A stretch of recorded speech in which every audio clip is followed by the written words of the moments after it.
Hailing from one of the weirdest states with one of the weirdest names, Def Cab for Cutie is of course a independent band that was of course pushing the whole indie scene since the 90s. I think along with of course the great band Arcade Fire, they've been pretty much holding the mantle of indie rock for years, you know.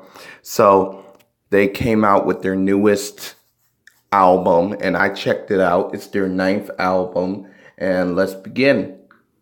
Now, I Dream We Spoke Again is a nice song. It has a vocal holder, I think, that leads to a double pitch vocals that was pretty nice on the whole hook.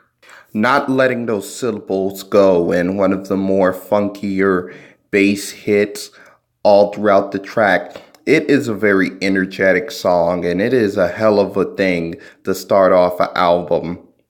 Then you get a much more slower take at Love with Summer Year, where he confesses that he thinks that she may have compromised with the new person or significant other that she's with, and that he was a true love. Now, skipping to the single, which was Gold Rush, and I have to say, this is the best Gold Rush that life have given me since WWF 90s Vince McMahon or 100 years ago when they had the Gold Rush at California. I mean, just a stunning song, and it has a prominent sample from Yoko Ono, Mine Train, which is one of her best songs in my personal opinion. Your Hurricane is a nice song. You know, I think that the whole metaphor for not getting in somebody's way while they self-destruct and do a endless hurricane of it's everybody else's to blame for your faults is a very deep song idea, and I really love that whole idea. And the only thing that really stumped me is the whole lonely fish in a sea of squids. You know, there's not that many squids, and you have to dive very low to even get to that point where you see squids. And I guess that's a metaphor for how low you have fallen from where you started, which is a pretty good metaphor, I have to say. So yeah, I can see why they used it. Now, When We Ride is could be taken for various things, as in you're driving a person insane, what's driving a wedge between you, or your sex drive, which is another thing that's pretty nice. Now, so far, I'm loving the album to this point until they stump me with songs like Northern Star and also songs like Autumn Love. Now, I thought Autumn Love would continue the whole summer year since, you know, autumn is another month, and it kind of didn't. And also, the song Northern Light doesn't really shed a light on why the Northern Light is so special. Like, is it a reference to the North Light or the North Star that led people to freedom? I mean, I don't know. It's just very vague. Is it a reference to how the Northern Light is a representative of New England industrializing and being more advanced? I don't know.